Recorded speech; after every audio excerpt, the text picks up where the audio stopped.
You know that feeling when something tiny shifts in your routine, so small you almost don't notice, but it sticks in your head like a splinter you can't quite reach? That was how it started. It was a few days before Christmas, and I was lounging on the couch after work. The living room was dimly lit, Nora's idea of setting a calm holiday atmosphere. I had a mug of peppermint tea I didn't really want and a half-wrapped gift beside me I'd been meaning to finish since morning. The snow had just started falling outside, thick and slow, and our old Labrador, Jasper, was asleep under the coffee table. Nora wasn't home yet. She was supposedly out shopping for a white elephant exchange with her sister. I wasn't snooping. That part is important. I wasn't looking for anything. I picked up the iPad we both use, mostly hers now, honestly, to check the weather for the next day. That's when I saw the email. A single notification from her Gmail at the top of the screen. Just a subject line. Aspen Pines Lodge, your reservation confirmation. For a second, I didn't even react. Thought maybe it was spam, or something from an old trip. But curiosity got the better of me. I tapped it. There it was. A reservation for a Tuesday evening. For nights. Aspen Pines Lodge, fireplace suite. A dinner package for two. One of those cozy winter getaways that look like a snow globe come to life.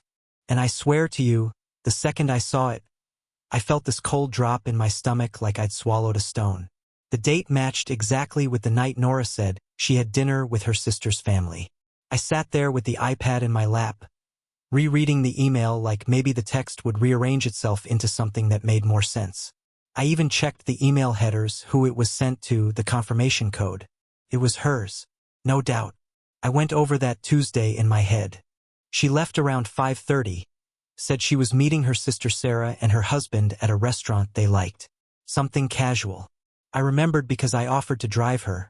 Snow was starting that night too, and she said it wasn't necessary.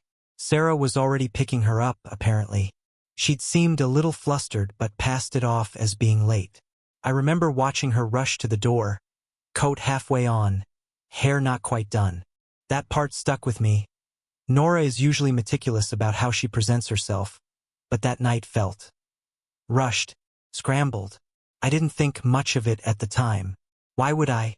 You don't assume someone you've spent nearly a decade with is lying about dinner with her sister. But now, with the email open and that cozy resort confirmation sitting in front of me like a glowing accusation, it all started clicking into place. Or maybe unraveling is the better word. My first instinct wasn't rage. It was confusion, then dread, and then guilt. Guilt for even feeling suspicious. Guilt for jumping to conclusions. I closed the iPad and sat there in silence for what felt like an hour, heart racing even though I hadn't moved. When Nora got home that night, she came in humming some Christmas song, arms full of shopping bags. She looked flushed from the cold, smiling the way she always did when she felt productive. "Hey babe," she called out, kicking off her boots. "I found that candle set your mom likes, and I might have grabbed a few extras for the bathroom. The cinnamon clove one you hate." I just smiled, tight-lipped, trying to keep my face neutral. She walked over, leaned down to kiss the top of my head, and then asked if I could help her wrap some of the gifts. I nodded and followed her into the dining room, but the whole time, I couldn't stop thinking about that email. Felt like it was burning a hole in the back of my mind. Later, when we were folding gift wrap and watching some forgettable Christmas movie, I finally said something. I tried to keep it casual, half joking, like I didn't really care. "Hey, this might sound weird, but I saw a confirmation pop up on the tablet earlier. Aspen Pines Lodge? You planning a surprise getaway or something?" She didn't even flinch, didn't blink, didn't hesitate, just tilted her head slightly and gave a small laugh, as if I'd asked if she was hiding lottery tickets in the freezer. "Oh, that," she said, brushing it off like lint on her sweater. "That was a work thing, sort of a mini offsite. One of the clients from Denver came into town last minute and wanted to get out of the city. Long story short, I volunteered. Figured it would be easier than rescheduling everything into the new year."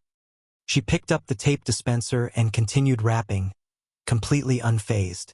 I remember nodding slowly, pretending like her answer made sense. "It was Tuesday night though, right? I thought you were with Sarah and James?" She paused for just half a second, then smiled again. It was.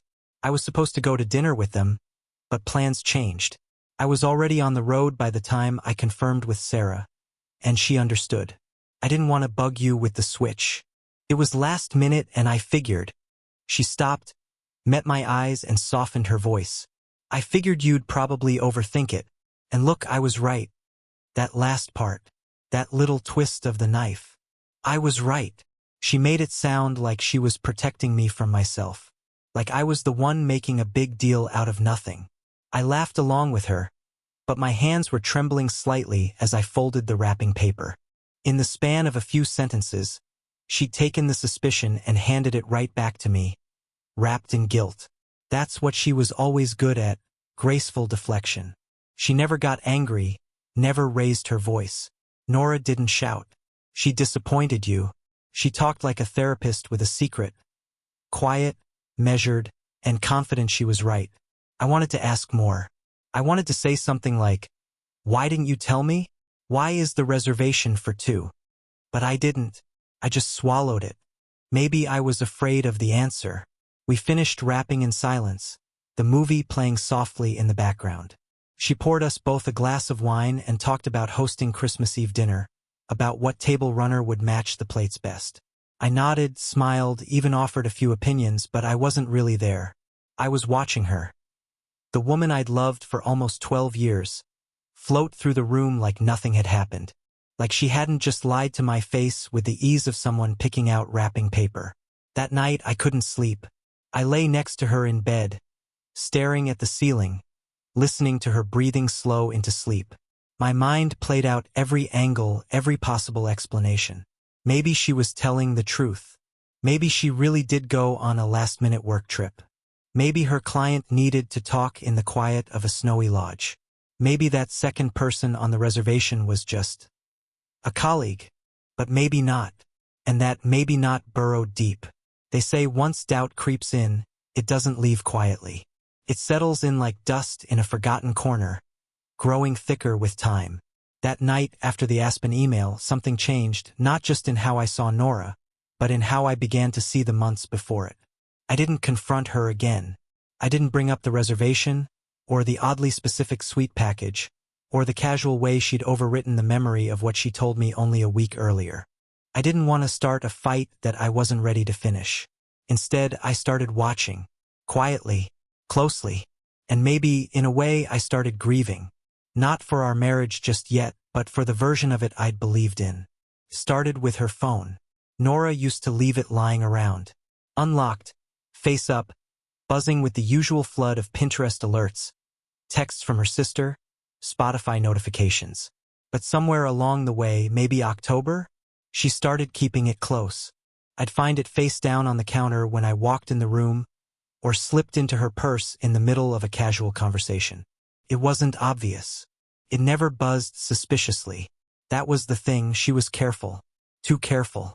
Once, a few weeks back, I noticed her typing with her screen angled away while I was cooking. I asked who she was texting. She smiled. Just Sarah. That name again, her sister was suddenly everywhere. Either she and Sarah had developed the most intense sibling bond in history or someone was using her name as a shield.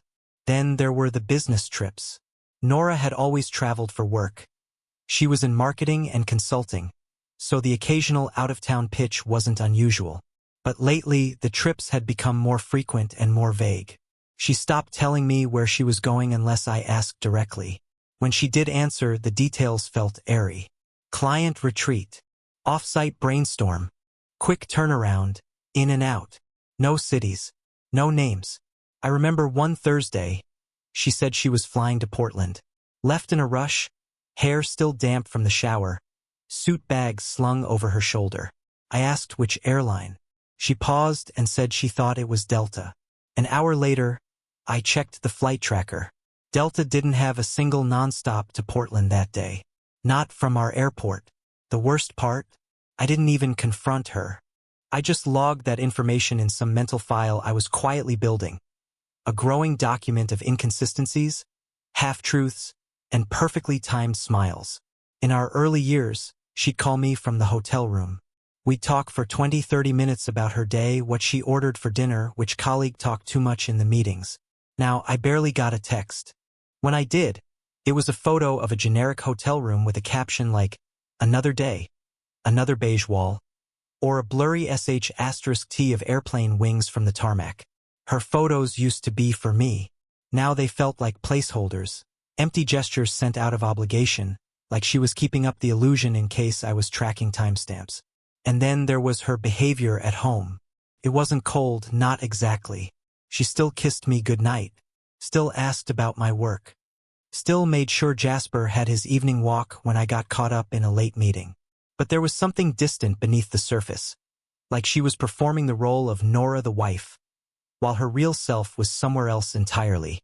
One night, I caught her humming in the kitchen, completely absorbed in her phone. She didn't notice I was watching her for almost a full minute. When she finally looked up and saw me, she jumped, not out of fear, but like someone who realized she'd broken character. She laughed it off, said she was watching a dumb meme Sarah had sent her. There was that name again. Sarah, the ghost, the alibi, the ever-present scapegoat.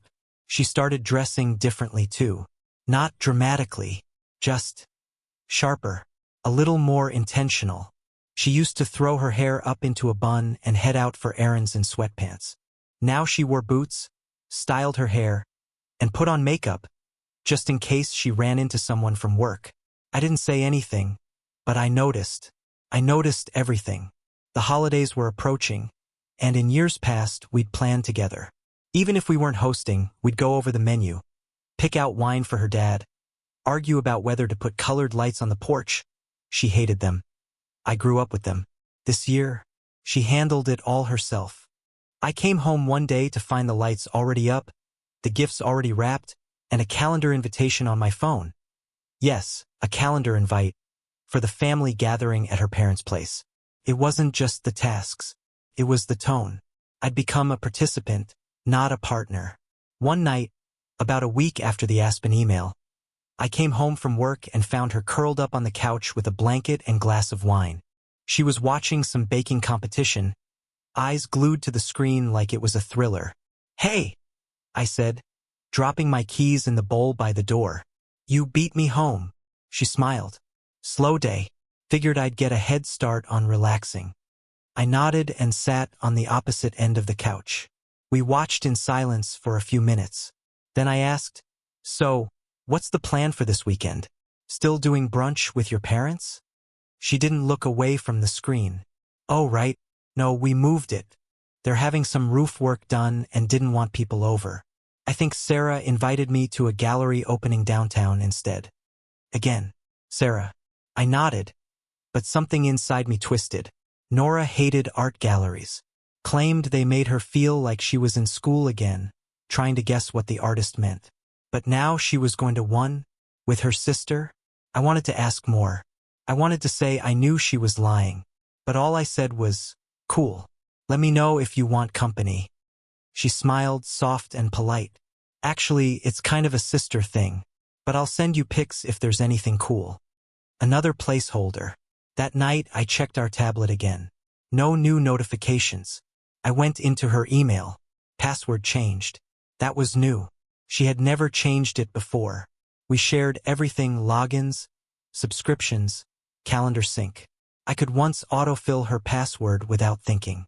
Now it asked me to re-enter credentials. I tried her usual go-to combos. All rejected. The wall was up. I didn't sleep much that night, or the one after. It's a strange thing being halfway inside a lie. Not knowing the full truth but knowing enough to feel it.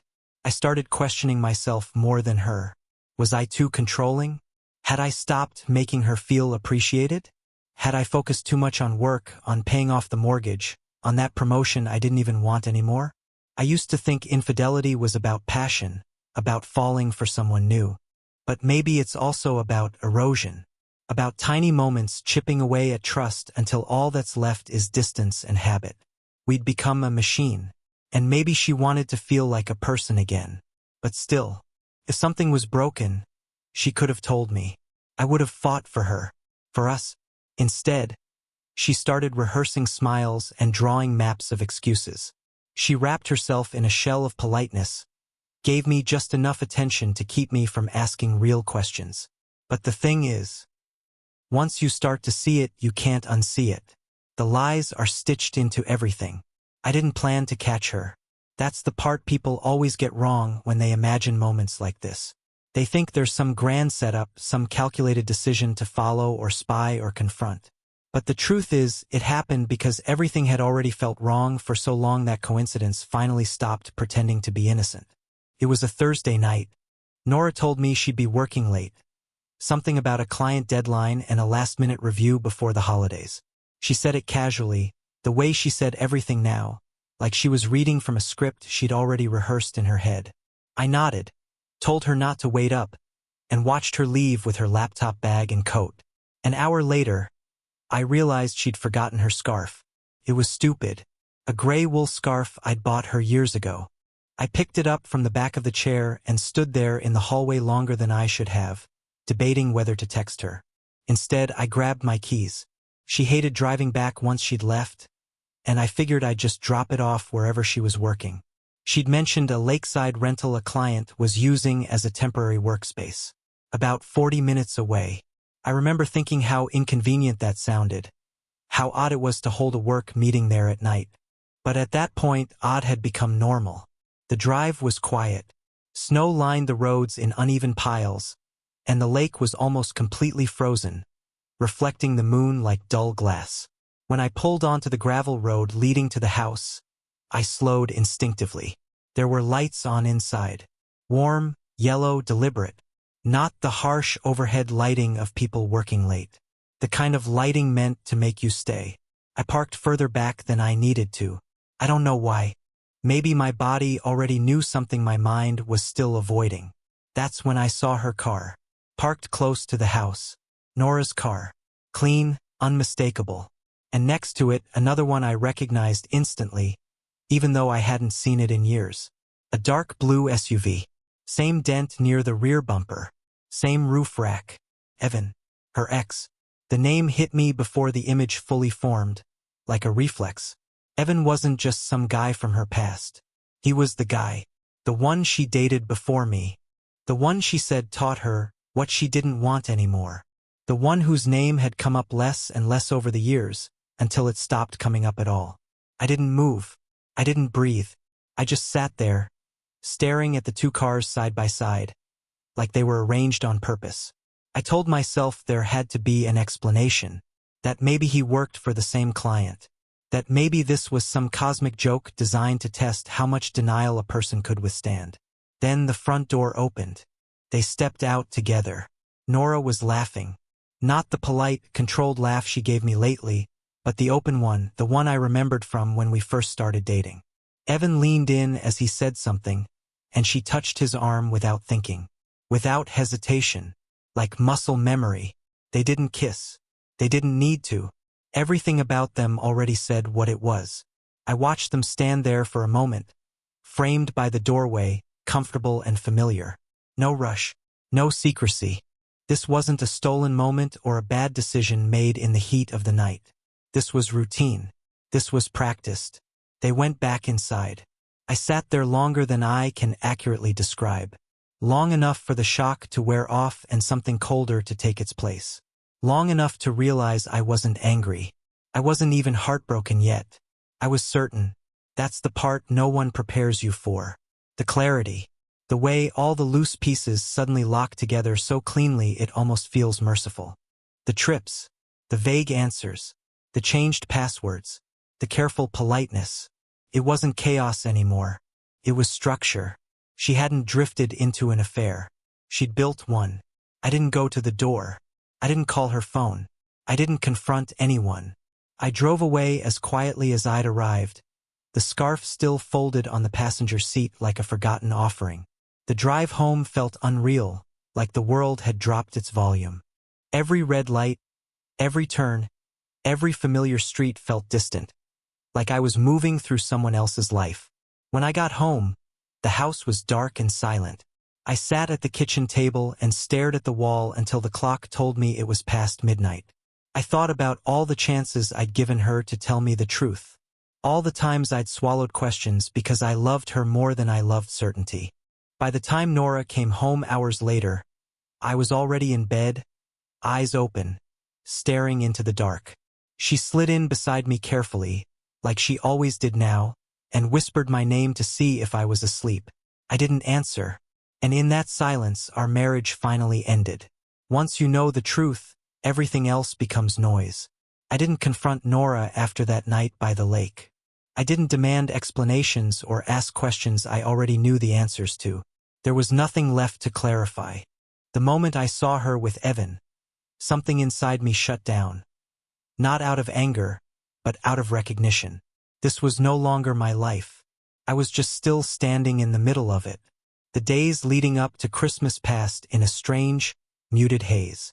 Nora moved through the house with a new kind of lightness, humming to herself, checking lists on her phone, talking about holiday traffic and last-minute shopping. She didn't notice how quiet I'd become, or maybe she did and chose not to look too closely. We spoke only when necessary. Small things, logistics, surface-level exchanges that avoided anything real. One evening, I came home early and found her on the phone in the bedroom, door half closed. She didn't hear me at first. Her voice was soft, familiar in a way I hadn't heard in months. "I know," she said quietly. "It's easier this way, less complicated." I stepped back before she could see me. I didn't need to hear the rest. The final confirmation came 2 days before the holiday. I was checking the mail when I saw an envelope addressed in her mother's handwriting.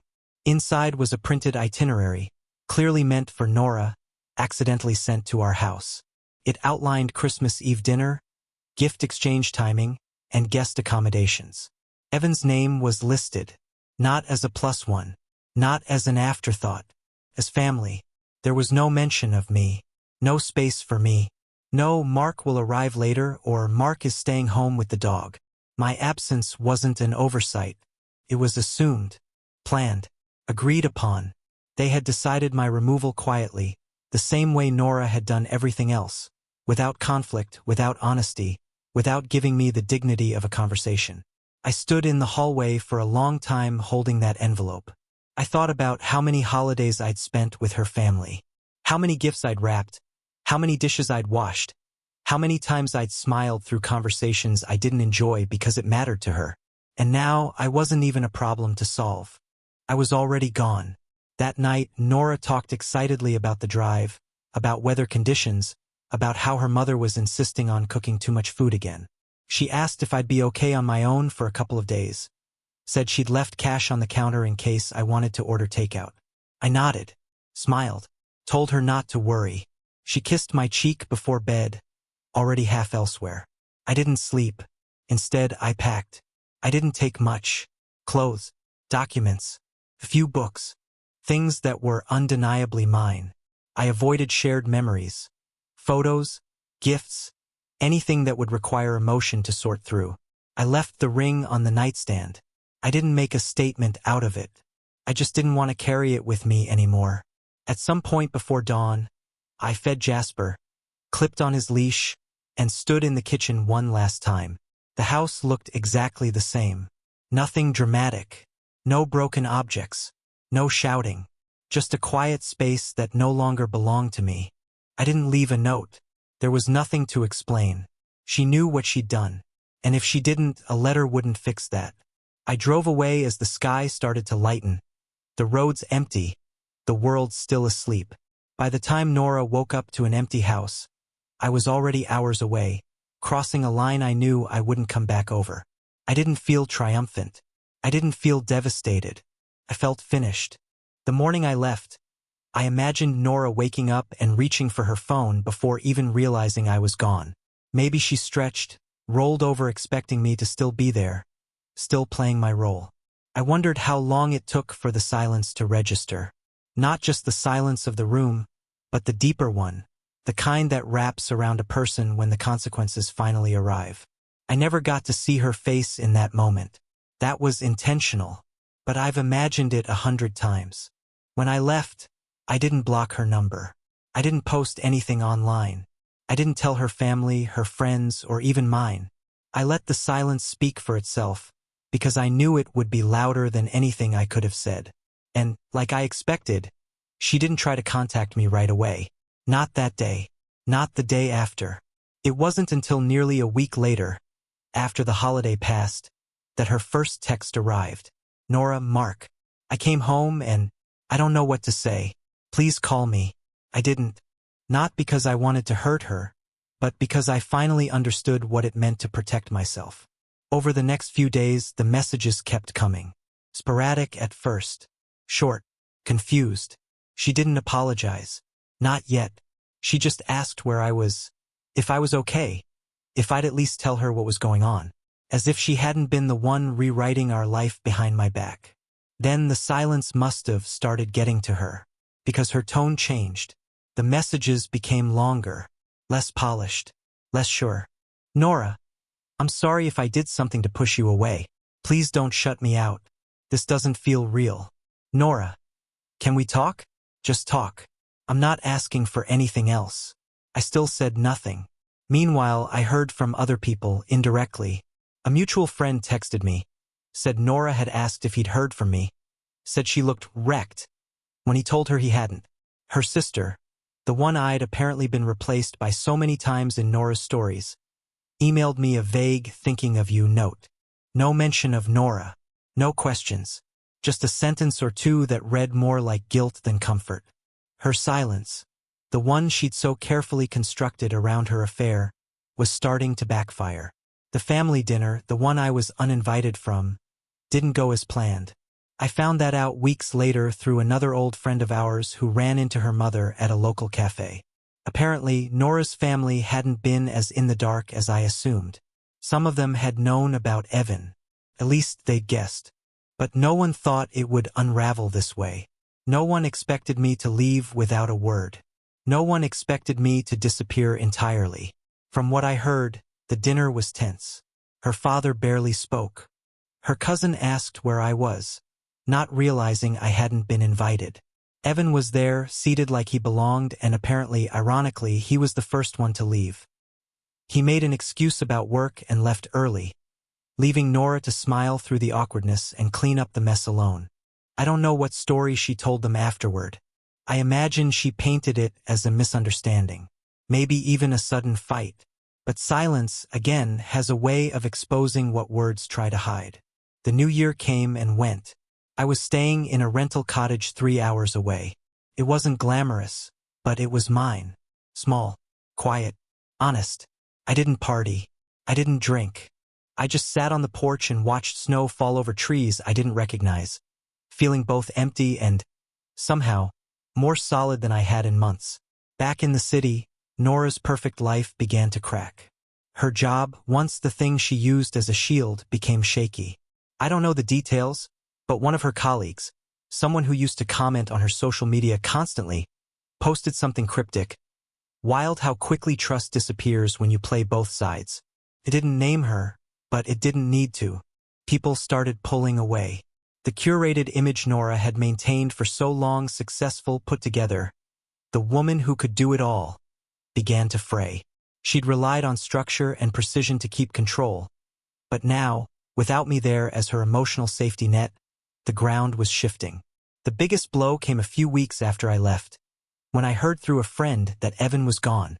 Not gone in the tragic sense. Just gone in the way people leave when they don't want to be part of the damage anymore. He stopped showing up, stopped calling, didn't answer her texts. Maybe he never planned to stay. Maybe he was only ever chasing something he didn't actually want to catch. Whatever the reason, the man she had upended our life for vanished as soon as things became real. That's when her messages changed again. Less pleading, more exposed. Nora, I know now. I know what I did. I don't expect you to forgive me, but I can't live with the silence anymore.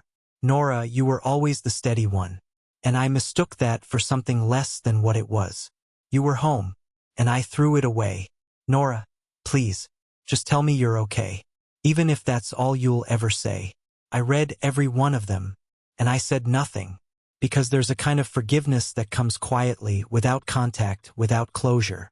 The kind where you stop carrying someone else's guilt just because they finally decided to feel it. I didn't want revenge. I didn't want her to suffer. I just wanted to stop bleeding for someone who had watched me hurt and done nothing to stop it. That was the difference now. I didn't need her to feel what I felt. I didn't need her to break. I just needed to heal. And I couldn't do that if I let her back in, even with a whisper. So I stayed quiet. She had made her choices, carefully, over time. And now the space between us wasn't anger, it was consequence. Months passed before I heard from Nora again. A letter arrived, handwritten, pages of regret without excuses. She didn't beg. She didn't rationalize.